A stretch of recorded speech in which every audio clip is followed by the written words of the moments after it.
first off, thank you for being here. I'm Mayor Loddick. I think I've met a lot of you, but not quite all of you. I'm not going to be sticking around the whole time. Councilor Chrisman is kind of chairing the group, but I just wanted to take a second to say thank you all for being here. I know we're right in the middle of summer construction season, so it's not the easiest time to step out and make time for multiple meetings. But this has been conversation going on, I know, with a lot of you the last year and a half or so, to get a chance to sit down, start digging through our development process, and just have a chance to talk through whether you guys think that are things you've seen in other communities done that we can look at implementing here, whether things that are going well that we need to lean into, whether areas that maybe have caused some friction with developers in the past that we can be aware of. And so the goal of these meetings is really just information collection. There might be a few things we can address pretty quick, and I know these are some things that you were going to say, but then the goal, though, is also if there's zoning changes, ordinances we need to address, this task force will be bringing back those recommendations so that we can start putting those all together and looking at some of those changes. But again, the goal is just ease of use, helping make sure Cedar Falls is one of the best places to develop in, and making sure our processes are there, but then also the ordinance requirements and everything around it. So otherwise, just want to say thank you guys again. I know it's a lot of time, and time is money, and appreciate you coming out. So otherwise, Hannah will be chairing everything. I'm going to leave so that I can let her chair everything. But again, if you have any questions, we've got engineering staff, planning staff, everybody here. So appreciate all the work and everything you guys do investing in the community. Thank you. Just one format wise, we would love to have all the task force members squeeze in at the table, please, just so that that's a discussion among the town. So we do have staff here and other public members. So, but if you responded to the mayor's invitation to be on the task force, if you would come to the table, that'd be great. Thanks, everyone. Yeah, thanks, Mayor Lauder. Thank you, everyone, for coming. I too recognize a lot of you, but for those of you who haven't met me, I'm Chrisman. I serve on the council at large. There are 3 of us voting on the task force: myself, Councilor Latta, and Councilor Hawbaker. So ultimately, after all of these conversations, we'll have some wrap up, we'll have some conversation. And then we will be the ones that will be making any recommendations to the council. And then moving forward, obviously that will maybe need to go through planning and zoning, through the council, depending on what those changes are. So we're just really excited to have all of you here. Obviously, we've been talking about this for quite a while. Really, our hope is that we can get through this meeting in an hour and a half. There's obviously a lot of people here, so there isn't going to be a ton of time for like a lot of back and forth. That's our hope. We want to be able to have conversation, but we also want everyone to have the opportunity to speak. So, that's going to be my role, is to kind of try to keep things moving along, keep things productive. Like we mentioned, we have staff here. We're going to have a presentation from staff at each of these meetings to kind of go over what part of the process we're talking about. There'll obviously be chances for questions and then just open dialogue, so that we can, kind of get your feedback and move on from there. So anyway, thanks again, everyone, for coming, and just, obviously be respectful and appreciate all of you being here. So I'm going to hand it over to Karen now. She is going to do our presentation today on the rezoning process. But thanks.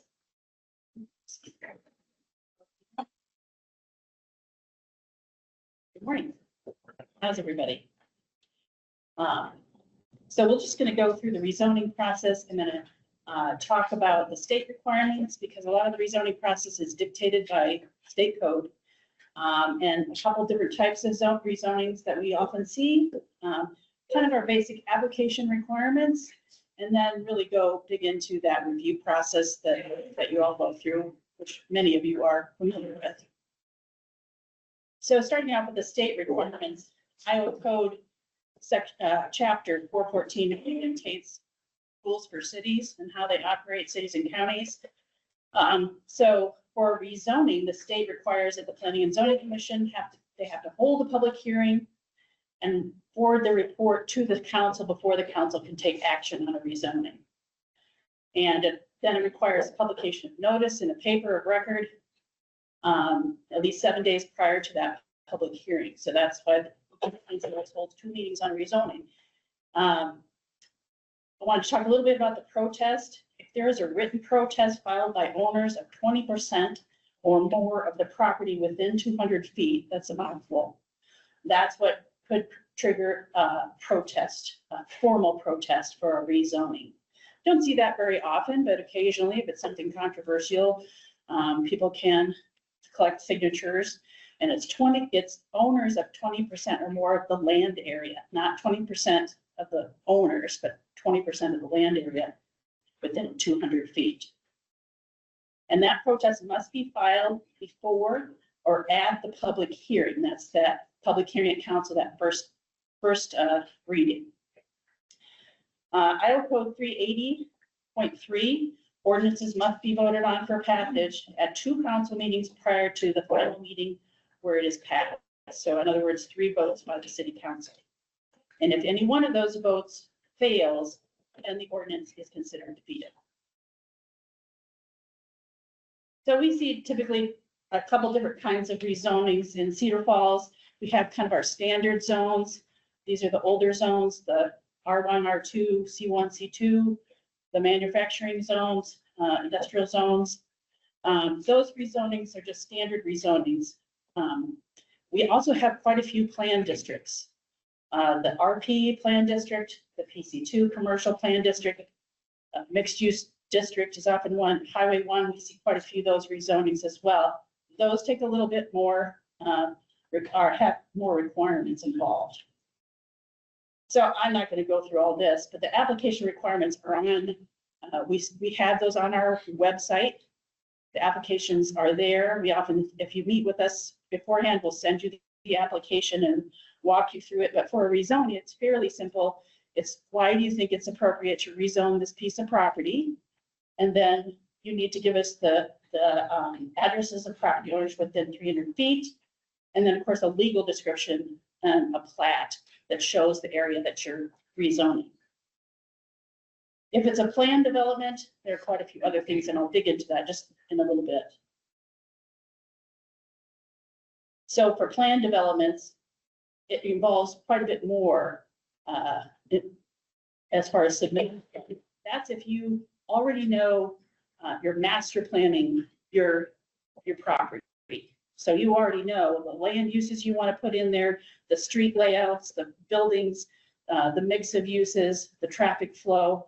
So for those applications, there's a lot more that's involved.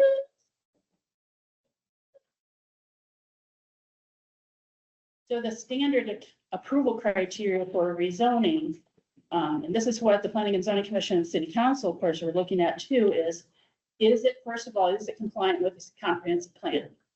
So we look at the future land use map in the comprehensive plan. If it's not compliant, if there's some things that you want to do that are different from what's shown on that future land use map, you need to also apply for a comprehensive plan amendment. So that's a separate process. That has to happen first and get voted on. You can bring those concurrently, and we often do just one staff report and talk about the comprehensive plan amendment. And you need to give the reasons why you think it's appropriate to change the the comprehensive plan. And then the Planning and Zoning Commission and City Council will hold hearings on the comprehensive plan amendment first before they can vote on the rezoning. The second criteria are our city services available to serve the property. You know, if it's something that's zoned agriculture and it's not ever been developed, we look, and particularly for those, we're looking at the sewer, the water's there, if streets are suitable for urban development or whatever you're proposing, the type of development. We may require a traffic study. If it's a really large development that's going to be different than what that property has ever been before, we're going to want to look at what kind of traffic are your users going to be generating. So there may be some requirements that we have depending on if it's just a small rezoning or a really large area that you're rezoning.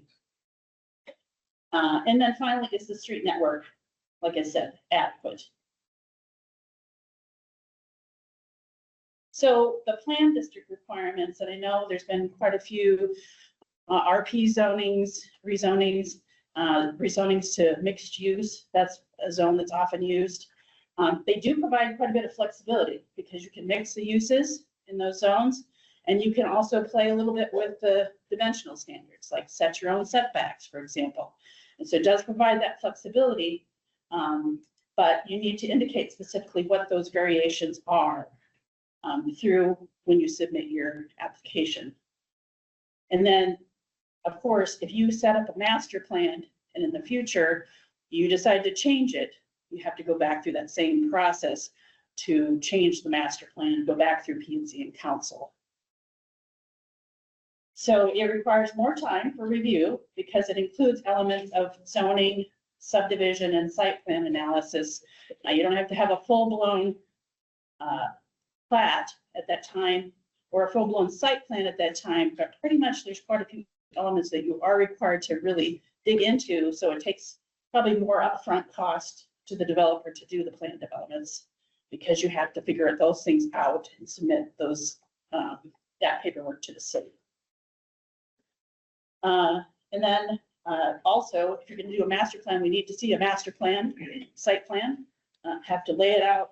And then any of those variations to the standards that you're setting up for your development, any special requirements, special conditions have to be laid out in a developmental procedures agreement then between the city and the developer. And that has to be all prepared and ready to go when it gets to council. I kind of went all over this already. This is just one example of a mixed use development we saw recently. On the slide here, you see the master plan and how much more detailed that is for a master plan rezoning than for, typical rezoning where you're just seeing the plat with the area drawn. So this is kind of a typical rezoning timeline. There's a lot of stuff, and we know that you guys do a lot of work before you even talk to us a lot of times. Sometimes we hope that you're talking to us early in the process. If you have questions, like I'm thinking about buying this piece of ground. This is what I'd like to do with it. What kind of process would I have to go through?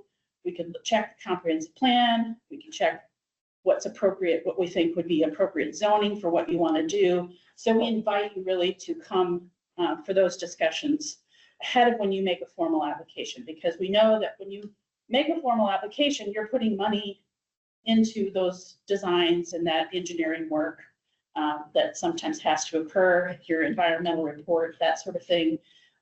That costs money and time. So we invite you to do any kind of pre-application process that you think you need before you even make an application. But once you make an application, it goes through our staff technical review committee.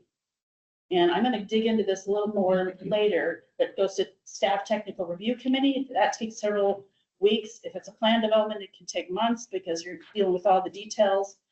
And then to prep for the meeting, it takes staff some time to prepare the staff report, and they'll compile all the documents from you and get those notice out to the neighbors. And then P&Z always takes 2 meetings, as I said, and then it takes 4 meetings at City Council. So as I said, pre-application meetings are welcome. So the staff technical review process, it is the planners that are kind of facilitating things, are often the contact point for you, but there's a lot of other people that are reviewing this. So when we bring forward a recommendation to the Planning and Zoning Commission and the City Council, it is a recommendation of that staff committee. So we have planning, inspection, services, public works, engineering, fire, CFU are all on that technical review committee so that we can give you all the advice at once. The reason we have those meetings is because so you don't have to go to these individual, you don't have to go to the fire division, you don't have to go talk to engineering separately, you don't. So it's kind of a one-stop shop meeting where we gather up after you make your application. We're gathering all the comments from all the different divisions, sending those back to you so you can address anything that needs to be addressed. So these are some of the things we're looking at through that process. As I say, we're trying to work with you to make sure all your documents are accurate and in good order before we send it to the Planning and Zoning Commission. The review time can vary. It's 2 weeks for initial review when you submit your application. Give us time to review what you've submitted and comment back to you. And then for every resubmittal after that, it takes about 2 weeks' time. And then when everything's accurate and complete and ready to go to the Planning and Zoning Commission, then that's when we enter the next step of the process. So once we have that all ready to go, we send out a letter to the neighboring property owners. Once we know for sure when it's going to be scheduled for the agenda of the Planning and Zoning Commission, we send out the letter notifying the neighbors of what's happening. Better to let them know ahead of time than be surprised by it. And then we prepare a staff report and all the exhibits to put into the Planning and Zoning Commission packet. And Planning and Zoning Commission meets twice a month, on the second and fourth Wednesdays of the month. And the packet is published on Fridays, by the end of the day on Friday before the Wednesday meeting. And then we also, after the first meeting, we do publish notice in the paper. So P&Z again holds 2 meetings for the rezoning. The first meeting, the intent of that meeting is really to introduce the item, introduce the rezoning, so the commission really can kind of understand what's happening. Staff gives a presentation, and then the applicant's invited to speak, the public's invited to speak. P&Z can ask questions. Maybe they need more information. Maybe there's a lot of public there and they have questions, so the commission has questions. So that's a first meeting to sort of gather whatever additional information the Planning and Zoning Commission needs to make a recommendation to the City Council. So they then vote to set a public hearing at the next available meeting. Most of the time it's next available, but if it's something that's very controversial, we want to give time for the developers. If they can't get the materials together in, it's a very short turnaround to get to that 2 weeks later is the next Planning and Zoning Commission meeting. So if there's documentation that the developer needs to provide to answer any questions, it's really up to the developer to say, okay, I need a little bit more time than just the next meeting. So sometimes they'll set the public hearing out, 2 meetings to give time to gather the information that the commission is requesting. Second meeting is the public hearing. Again, same protocol, applicant invited to speak, public invited to comment. And P&Z has the right to continue that hearing until they're satisfied that they have enough information to make a recommendation to City Council. If P&Z disapproves a rezoning, this is a code requirement. If P&Z votes no, the applicant still has the opportunity to send that to council. But just know that it requires the 2/3 vote of council to approve it. So it triggers a super majority vote. So typically minimum 4 to 4+ weeks at the Planning and Zoning Commission. For the City Council, there are 4 meetings required. The first meeting is to set the public hearing date. Nothing happens, nobody speaks. It's just setting the date of hearing. That's a requirement, state code. Excuse me. Then the notice is published in the paper. The city clerk will publish that notice in the Courier. And then the second meeting is at the actual public hearing. That's at the point in time in which if there's any protest, formal protest, that has to be turned in at that meeting, at and before that meeting. After all the testimony from the applicant and the public, the hearing is then closed, formally closed, before the council takes the first vote. Thank you. And then 2 weeks later, we do it all over again. They take the second vote. 2 weeks later, they take the third and final vote. If at any point in that time, the council, if it fails a vote, then the rezoning is dead. So I'm going to end just with this final timeline that I had up before, just because I thought it might be helpful for the discussion. It just lays out again that review process timeline. And if you have any questions about any of that, I'll just leave this slide up here, but we numbered the slide. So in case you have questions about anything, we can go back to any of those if you have questions. But anyway, just open it up then for discussion or questions. Thanks, Derek. Okay, so let's start with questions. Is there any part of the process if you force the process or if not, that you have questions about, that you need clarification on. Let's start there and then we can move to suggestions. Yeah, Mark. How often is the comprehensive plan updated? I think it's a question I wondered about. So comprehensive plan is typically thought of as a, probably like a 20-year document, but it does get amended along the way. I mean, if things change in the community, it's supposed to be a living document that, something doesn't seem quite right. Our current comprehensive plan was adopted in 2012. So we do amend it on a fair amount. We do, based on things that have changed. Any other questions or clarification? Okay, then we'll just open it up to discussion. If you have other experiences from outside the community on how the process works, if you have suggestions, if you have challenges, we're just open for dialogue. Sorry, I can swear I'm not.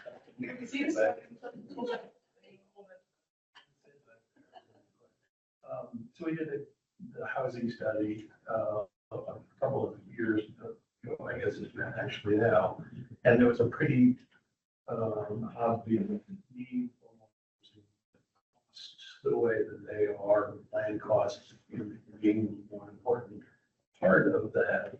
I guess that's what my question on the comprehensive plan was. We know we have a need, and this process is fairly long. I haven't done this, but I can imagine somebody buying a piece of ground and going, I hope in 6 to 12 months I have an approval on it, which is a kind of risky proposition. Are there things that we could proactively do with the comprehensive plan or otherwise, for example, if we started to find and identify places that development could happen for additional housing without having it be such an onerous and long process, I guess, which is a question generally. So you're saying like the areas where we think this would be a good fit for housing, if it's not already zoned for that, potentially rezoning it through. And that be done in advance. I mean, I know, I think that the property on First Street, for example, I think came up in front of you all 6 months ago or whatever it was. And I think that was one that was a fairly contentious rezoning question that really stopped that development. Am I right on that? If you want to say. Okay.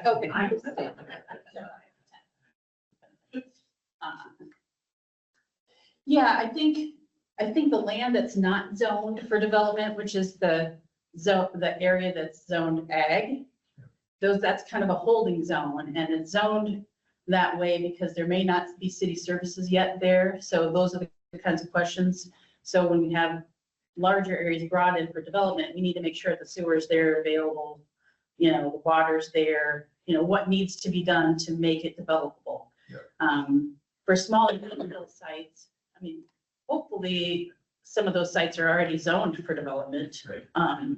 And they can just be redeveloped with new housing. I think that's what we hoped with like the downtown code. Yeah.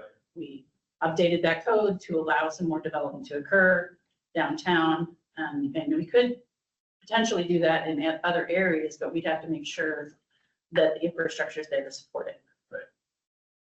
Yeah, interesting perspective. I think that's a really good idea because as I looked at things here and there, it seems like there are a lot of places where the comp plan and the zoning don't necessarily align. And so it would take for no reason other than the obvious necessity of making it comply, it can add a fair amount of time and complexity to an already cumbersome process. And as far as the comp plan, it's been a number of years since I've looked at it really closely, but it seems like there are a lot of areas that kind of made good sense at the time, but maybe as things have evolved a little bit, could be freshened up. I think it would be an excellent idea to maybe get a group together to just make a list of suggestions, like a brainstorming session on the comp plan as it sits, and then look at anywhere where that overlaps on infill and the zoning doesn't align. And then use that as kind of a litmus test to do sort of a bad zoning and kind of tidying up. Could even be a way to, just for use purposes and stuff, make some of the areas that are zoned differently than the comp plan, or if they were allowed use or whatever, to tighten some of that up long-term too, because I seem to recall a few instances where there's something grandfathered in on a zone that isn't ideal for that spot as it's evolved. And then it turns into some unnecessary discourse or confusion on that front. And I think to avoid some of that stuff, it seems like from my experience anyway, that staff has tried to, on new projects, make sure that the comp plan and the zoning, particularly or rezoning, are aligned. But there's a lot of gray area, and especially with these infill, there's a lot less infill than there used to be, but there's still quite a bit of it. And even some of these little sites where you can fit a unit or two. And if you don't have the economies of scale, if there's a couple, 3 months of the process and some costs that could be saved just by making a good framework, I think that's a good idea. We can definitely put that down on our list of things to look at. What else? What's the batting average for these rezone applications? Like, for about the last 5 years, about how many applications have been complete, and how many have been? I don't know if I can, do it, but we can certainly look back and see. I think if something becomes controversial, that's where the batting average is where one believes upon it.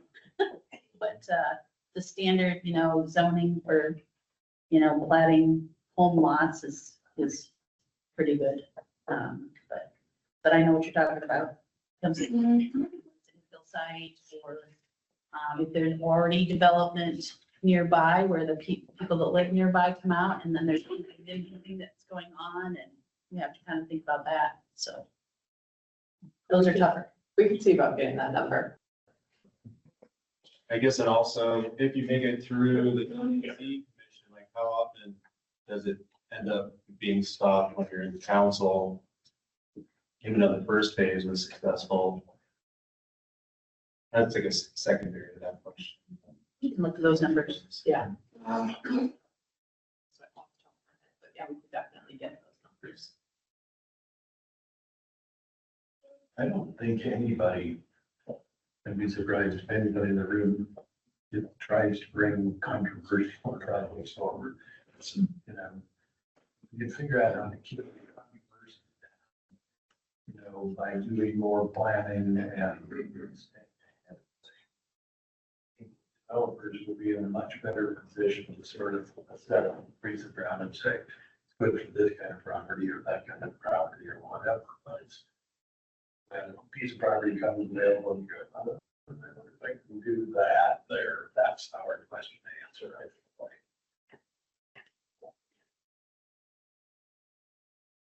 Are the plan districts like RP a city thing? That you started with kind of the state regulations, but I don't see that so much being used in other communities like the RP, for instance. Is that city code? So every city has its own zoning districts. I think probably every city has some sort of plan development. And they may name them different things, and they may be structured differently. Every city has some sort of, I would guess, at least the bigger cities would have some sort of ability to master plan a district. Yeah. But getting back to like the rezoning, I think you know where I'm going with this, but the rezoning ends up getting wrapped up.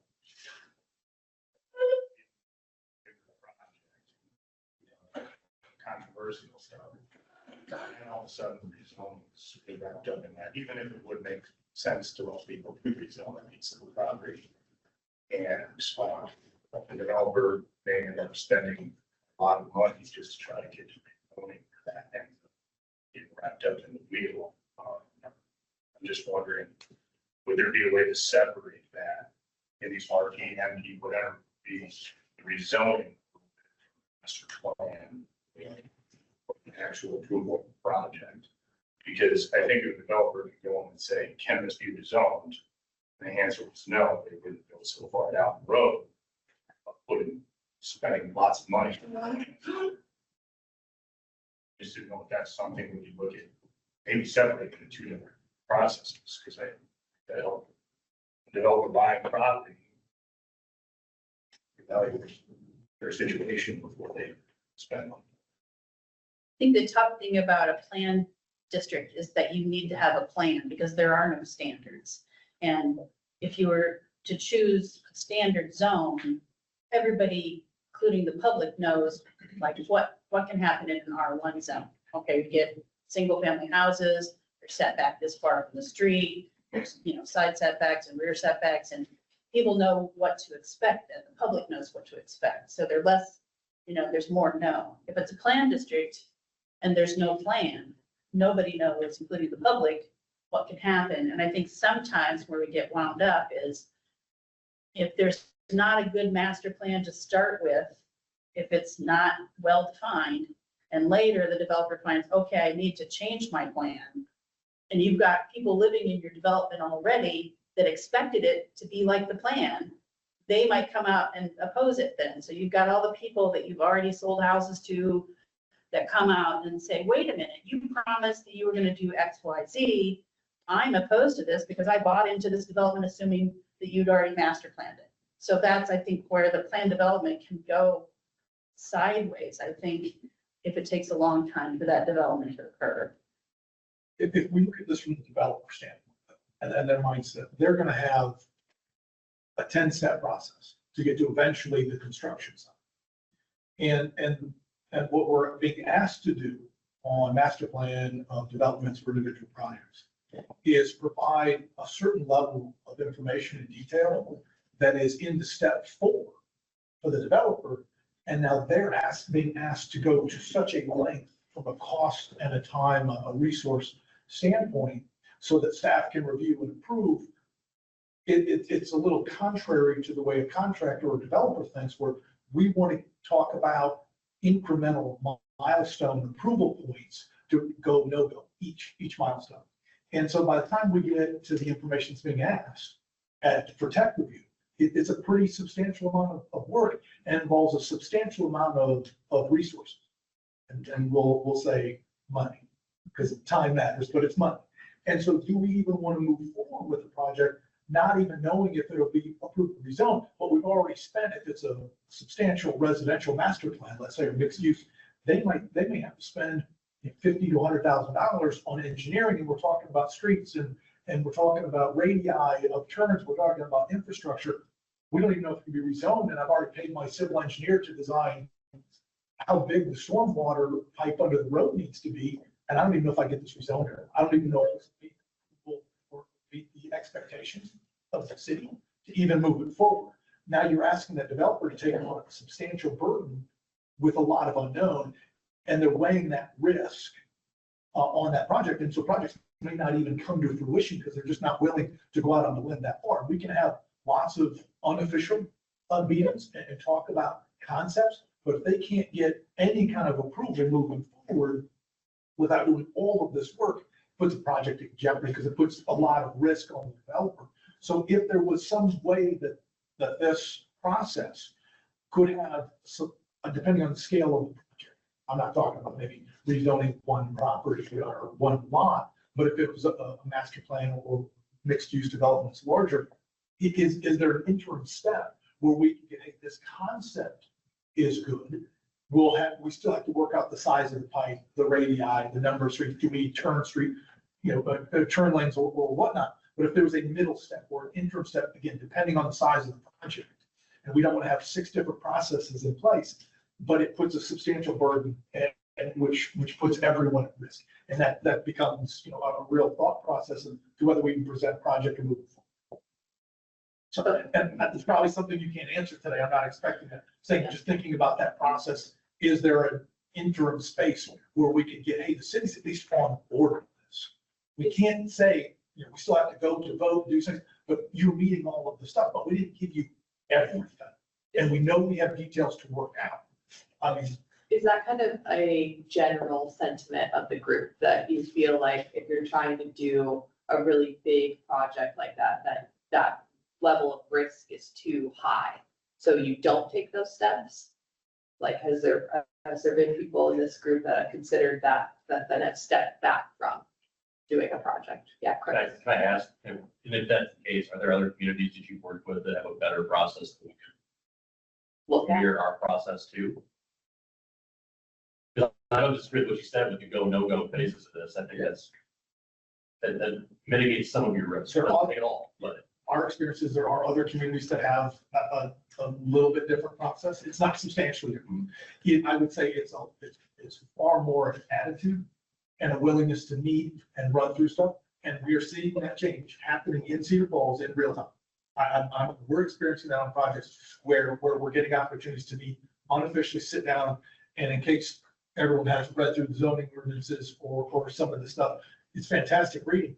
And it's really, really clear and obvious. But when you sit down with planners and you talk, hey, this is what I'm trying to do with this property, they do know that stuff, and they are willing to sit down. And we've seen that attitude change, again, in real time, in Cedar Falls. It really is having these opportunities. Do call the city, do ask for these meetings. They're happening and they're willing to meet with you and have these. In the past, it's been tough. Other communities do have slightly different processes, and I wouldn't go so far as to say they have an interim step. But they are willing to give you a lot more feedback with a lot less information. It's all caveated with, you still got to meet all of the engineering, you still got to meet all these things. But at least at this point, hey, this is looking really good. We like where this is headed. We would be on board with this, assuming you meet all of those expectations, check all those technical boxes later. But at this point, we really like the idea of pushing this forward and actually starting that process for you, knowing that if you don't provide this information by the time you get done with the yellow P and Z, it never goes to council in the first place. That would be a process that I think could alleviate at least some of that consternation, some of that challenge of, do we really go on this project and keep it moving forward? Once you get to city council, at that point, I assume you have to have it. You've got to have all the nuts and bolts figured out.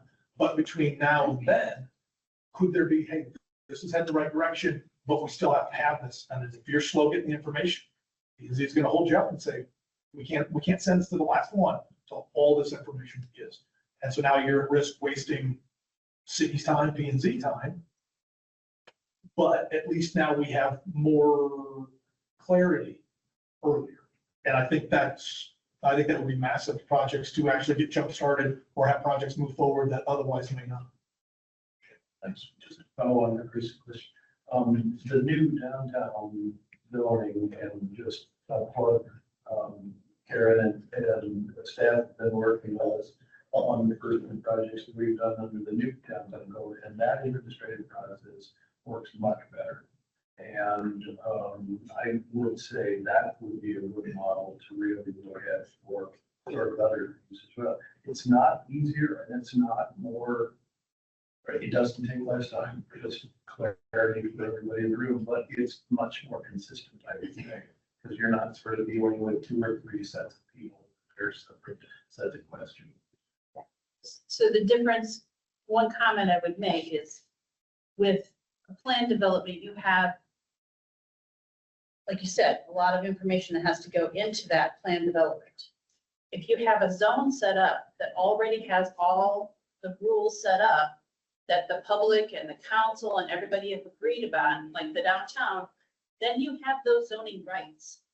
It doesn't have to go back through the process. It doesn't go through a legislative process to get approved. It goes through an administrative process. So one of the solutions is to have better zoning standards in the code so that it doesn't have to, if we know, like, set up the R2 zone or the R3 zone or whatever with better standards, so the public knows and the council knows and P and Z knows what that needs. And we're all in agreement that these are the standards for the R3 zone. Maybe more people would apply for R3 because you don't have to necessarily, go through coming up with the plats and the development and all these extra documents at that time. So, going back, that's what I'm hearing as a point of clarification is that the standard for preparing a rezoning petition is different with RP or CP than it would be with R1 or R4 or whatever. Is that correct? So then, you're talking about, adding clarification to some of those zones or refining some of those zones so that they're more attractive to use. What would that process look like for updating and amending some of those? So we are planning, that's a long-term goal, right? Yeah, so To that- update the zoning ordinance. That's something that we have on our agenda to go through and we have a schedule for. And that's part of, some of the things that come out of this conversation may go into that. So, if you are a person who has used one of those zones and it's like, okay, well, this is a thing that I wish was different, then that's something that we're going to be able to discuss in this conversation and potentially end up changing.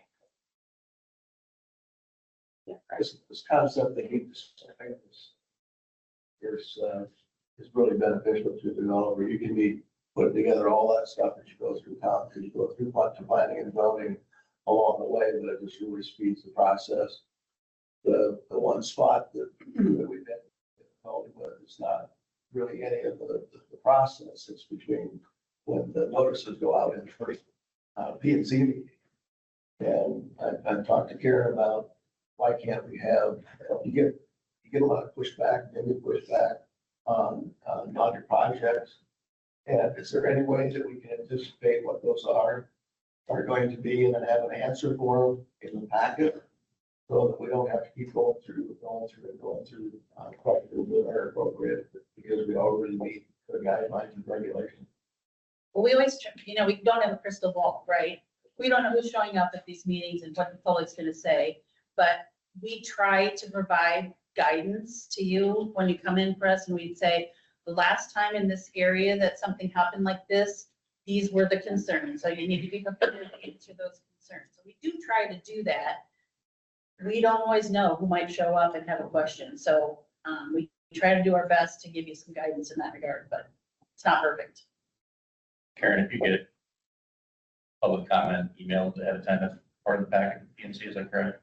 Yes, if we do get, we send out those notifications to neighbors and in that letter, we ask them, if they can send in written correspondence, we give them direction on how to send that into us. Understand it only gives you a small portion for to come and prepare it public. We will also pass that on to the applicant, so you're not surprised to that point. If we receive that, we communicate with you. That's our role. I think my real point was that when you actually get to the meeting, I know you can't anticipate all of them. But if it's not an objection that's legitimate, is how can our planning and zoning and staff support that? Or say, well, that really does not apply because this is the rule. I feel like we do a fair amount of that. We have our P and Z chair here. He can tell you how P and Z uses staff to ask kind of broad questions. If it's development specific, then the developer and their team really need to provide that information because you know your development best. But I guess folks in the room can tell us if you don't feel that we've provided that information, if it's needed when it's asked.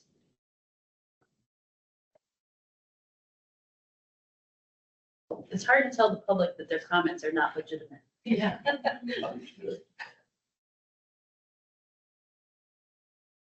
Else. Just had this in college, because I know I went through a little visioning plan and was going to take a rezoning step, has it taken a rezoning step, or Stephanie, do you want to share the current timeline on College Hill? Sure. Yes, contract was approved for consultant to help put together zoning rework, kind of like the downtown rework that happened. Different consultants, and that work is underway. We have a preliminary draft that we're internally reviewing. It's a lot of information. And it's also because we still have existing code and then we have a little bit different downtown, making sure that everything works together. But our goal is a public draft, hopefully out there around January timeframe. And then going through, it's an even longer process than this because of opportunity for public comment, make sure those standards that we've talked about, making them a little bit clearer so the process is maybe smoother in the long run. It's probably around a 6 to 9 month process from there to adoption. Again, I'm just gonna speak from experience with downtown, but I think that actually that thing, we did our original phase 1 work, basically still under the old zoning, still C. With an overlay, right? Yeah, with an overlay is what we had to do, and we had to develop our own master plan, we had to go through that whole process, we did all of those things. And then I think we had 6 more approvals that we did on the individual buildings that we did afterward, just to give you a sense of sort of how that happened. It's a almost 10-year process, I suppose, 7 or 8 years. You are right, Mark. Yeah. Having gone through that, and I said at the end that I have more gray hair, frankly, less hair than I ever want to have again. And we all sat down and said, okay, let's go through the vision and plans, come up with a master plan for the whole of downtown, and then went through the zoning process on it. And as I said earlier, we're doing our first infill project now under the new zoning, and it's working much better. There's still, been issues that we've been dealing with, but I mean, COVID stuff's like, I don't have to tell anybody. We're fighting enough, headwinds, sort of economically, we don't need to fight these on top of it. So I think that experience really brought a lot less risk to the process of saying, can I do something on that site? This is a good place on Waterloo Road or Cedar Heights, or can I do something here? And the question, if you can have it so that the zoning is more specific, I mean, it sounds counterproductive, guys, but if you have more clarity in your zoning, it makes the approval process, I feel like, a lot easier.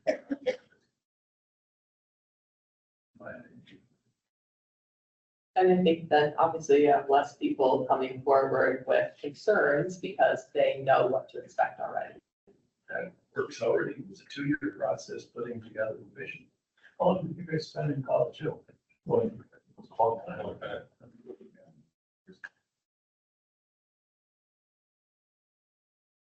So to that aim, it seems like with some of the less urban type stuff, like R1, R2, R4 zones, things that, seems like for a long time, there was a lot of RP.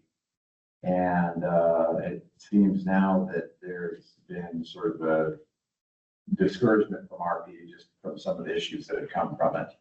And so if RP has sort of a, maybe not a functional obsolescence, but maybe a political obsolescence, and we want to avoid it, I think it'd be worth looking at in those zone amendments. I think it'd be worth looking at a lot of the projects that could have went either way. And why did they go RP instead of R3 or R4? And a lot of times, I've got a project I'm working on right now where the temptation to go to RP was just because of the setback thing. And because the setbacks from some of the legacy schools are from when the typical residential lot size was a third of an acre. And it's just not the world we live in now. And streets are different, everything's different. And so in the form-based, even though it's more complicated, it's at least clear and consistent. And so I think having the legacy zones sort of updated to where they can pull some of the things that that would make a CP or an RP zone the only way a project would work, empower those standard zones with some of those sort of common denominators. With that said, what is the timing of that reevaluation of some of those zones? Sure. I believe we have it in the CIP for starting in fiscal 27. One reason for that is we need to get through the College Hill, which, as I said, is going to take through mid to end of 2026. So fiscal 27 is funding for zoning rewrite to start around that time, because that's fiscal 27 starting. Yep, yes, yep, about a year. So 2 to 3 years out, we would see some of those changes potentially in effect. Is that- Yeah, development of that code, I guess you're adding that on. I don't know exactly, but Karen was brought about a year or. Yeah, year plus when you're doing the whole code. Yeah. Yeah. We think that there'll be elements you can use from the downtown and from College Hill. Obviously, some things started that will be mimicked that might ease that, but still, you're looking at the whole code. Just from a process standpoint, it seems to me like a lot of the things that we learned from strike two on the College Hill thing would be very apropos to just compartmentalizing the reworking of the code to the residential zones. So maybe take a more bite-sized piece of it and focus on that first. I don't feel like the parameters in C1, P3 and CP, I don't feel like they're as broken or obsolete as the residential. So we also, staff is also frustrated with some of the aspects of the old code, and we hate it when somebody comes forward and they want to do something and we know it would be a good thing for Cedar Falls, and the zoning doesn't allow it to occur because we have the old standards.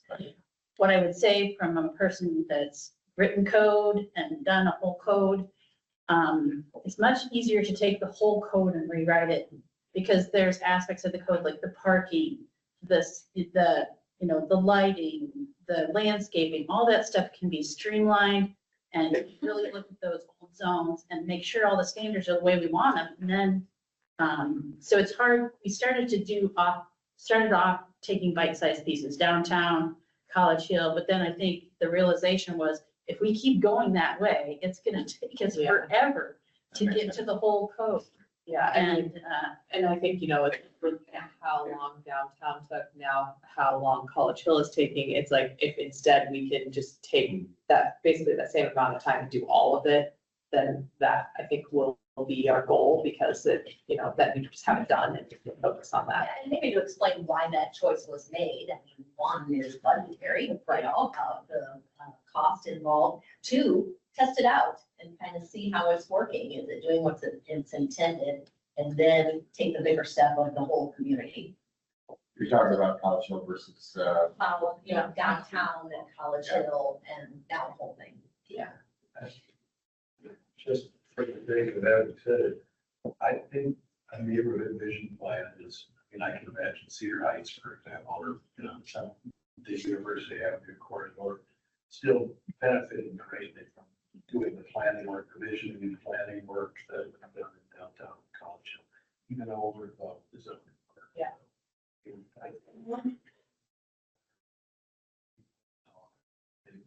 Where it should or would happen, it's valuable process. I would agree that university would be a good next place to apply something like that. Sure. Because I think if the right tools were in place, I think you'd see some creativity flourish.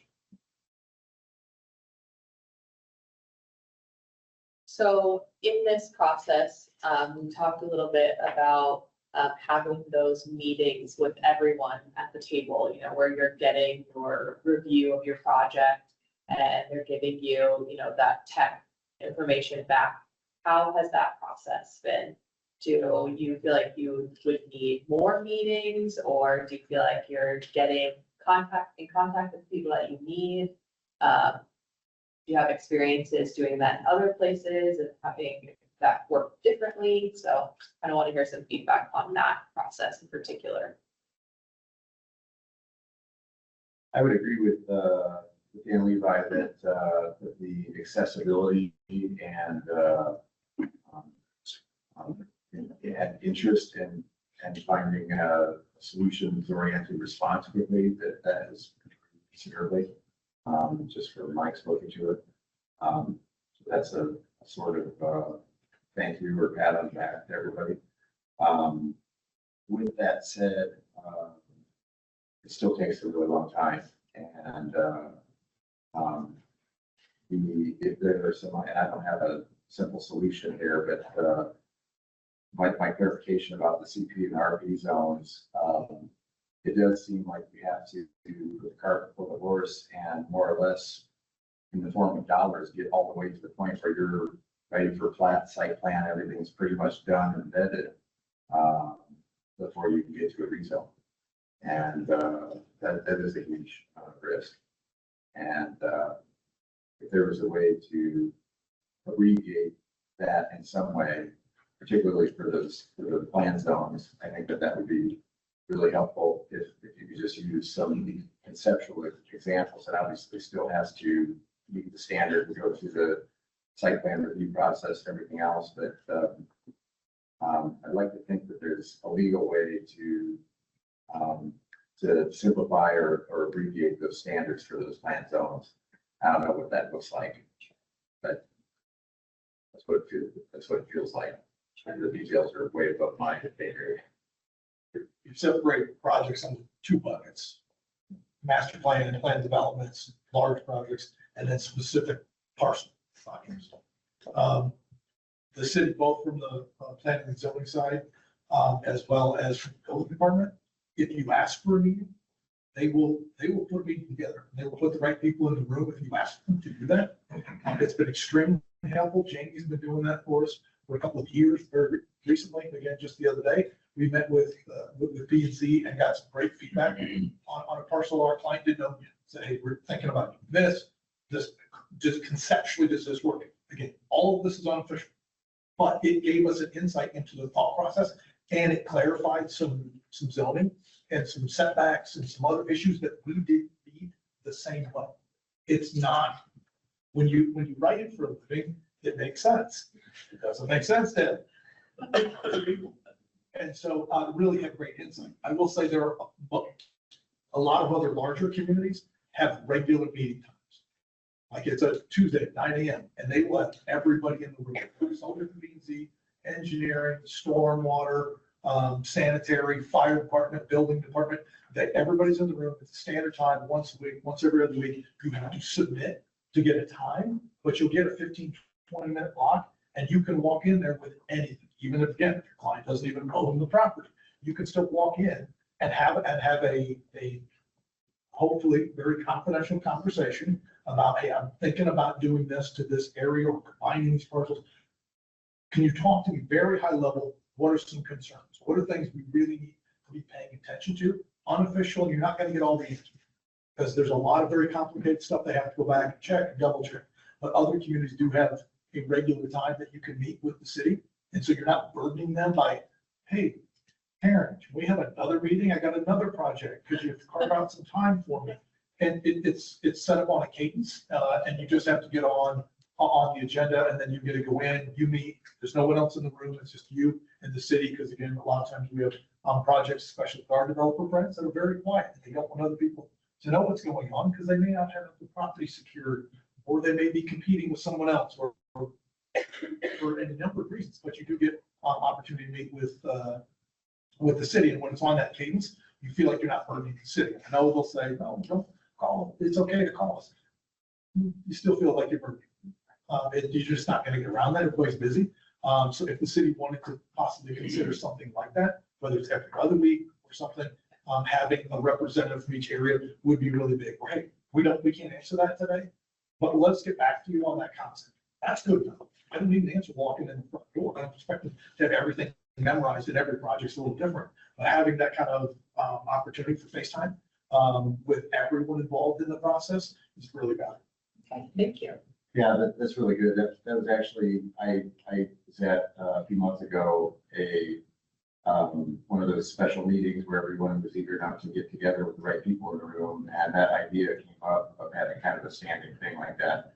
The way I was thinking about it was, my head anyway, was sort of as a pre-tech review, almost like an appetizer, so to speak, where you could sounding board an idea and hear all of it'd be abbreviated and with a disclaimer that this is not a green light, but it gets you all that initial feedback without the burden on staff. Because when I said earlier, echoing what Dan said, that staff has been really eager to put the right people in the room. Sometimes that can take a while just to get everybody's schedules coordinated. And so the idea of having this kind of an open house format type of thing, I think it's really excellent. I'd love to see that happen. Dan's suggestion about having that other communities are doing where there's just a simple position for being on the agenda for that. I think that's a really good idea too. Thank you. Anyone else? Anything else related to rezoning? Any other questions? Conversation? One more thought, I mean, I'm just start thinking about this from a practical standpoint. I mean, obviously, since all can't go east, all now can't go south. So the choices are really west and get the group there west. Is that kind of true? Or there had all about how Cedar Falls goes north and deal with kind of some of the issues that surround the line areas and on the other side. Which one of you guys must have talked about?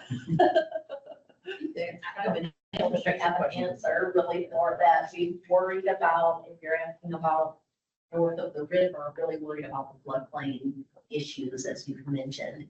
Now, there is better access to the highway than there ever was before. When we actually, I'll draw an example of having met myself as city administrator, met with several developers. I want to say it was 2 to 3 years ago, and talked about a specific spot and interest. And we got a lot of reservations because of floodplain. Not that there was floodplain on that particular property, but that the area surrounded, and when the roads get covered, you know, what happens to people. And not that there was a real safety concern, it's maybe convenience and expectations. That's the way I took it, not necessarily that we couldn't respond if there was an emergency type of thing. So from a clarity standpoint, I'm going to go back to housing study. We need 1,000 new units. West and the infill are really the practical options. Yes, and infill might be, I think sometimes infill might be mistaken as this one lot. I mean, we don't have very many vacant lots in Cedar Falls. I mean, it's probably acquisition of several lots and redeveloping with a fourplex instead of a single family home. Yeah. Well, I mean, I think infill, that was exactly the point I'm going to. Infill is its own thing. And, I mean, I sort of am developing my own thought process about where infill can happen. Like you say, putting together parcels in one way or another. We build mixed use, obviously, in a commercial setting. Frankly, there's less people that complain in commercial lots than I feel like in residential areas. That's just my own personal opinion. Yeah, I think infill is something, the services are already there. It's, you know, check mark, another one that's there. Seems like that's something that we need to just think more about. Where does that happen? How does that happen? Yeah, and I mean, this is my opinion, but I also think there is some perception that, you know, we need to start to kind of shift from the way we perceive anything that's not a single family home. Yeah. You know, I know several of you have run into that problem, so that's the thing that is kind of, as the council, we are gonna try to play a more active role in changing that perception.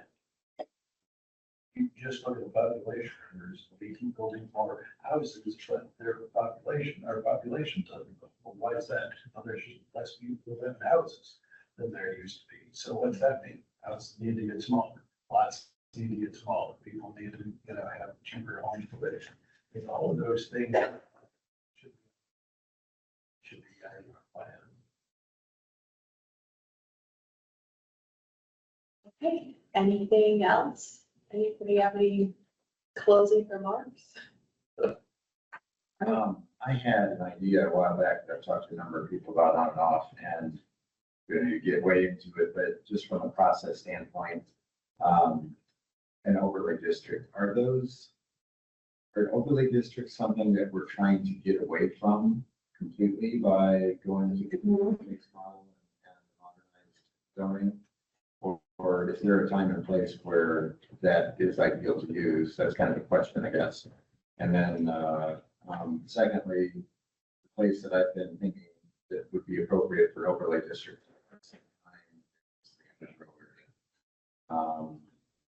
Just because no matter what's in the coffers for buyout funds and, FEMA rehab and stuff, that neighborhood is not going anywhere.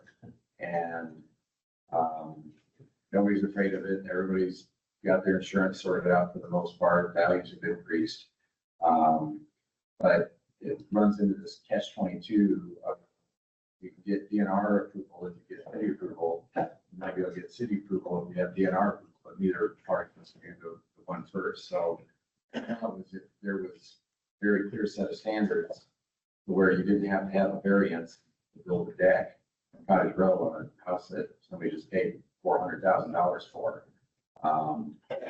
That could be pretty helpful and at least encouraging one of the areas that we have.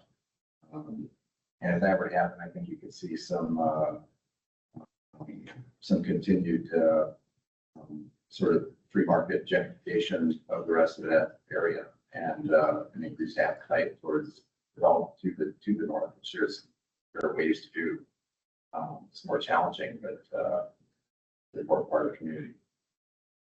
Karen, do you want to speak to overlays just generally? I think they can sometimes be used effectively, but the problem is if what you're trying to do is to do something completely different than the underlying zone, you might as well just. So, I think an example would be downtown was zone C3.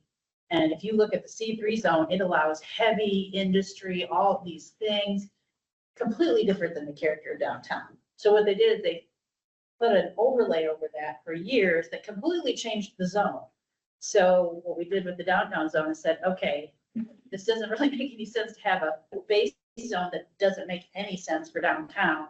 Let's just zone it and be what we want it to be.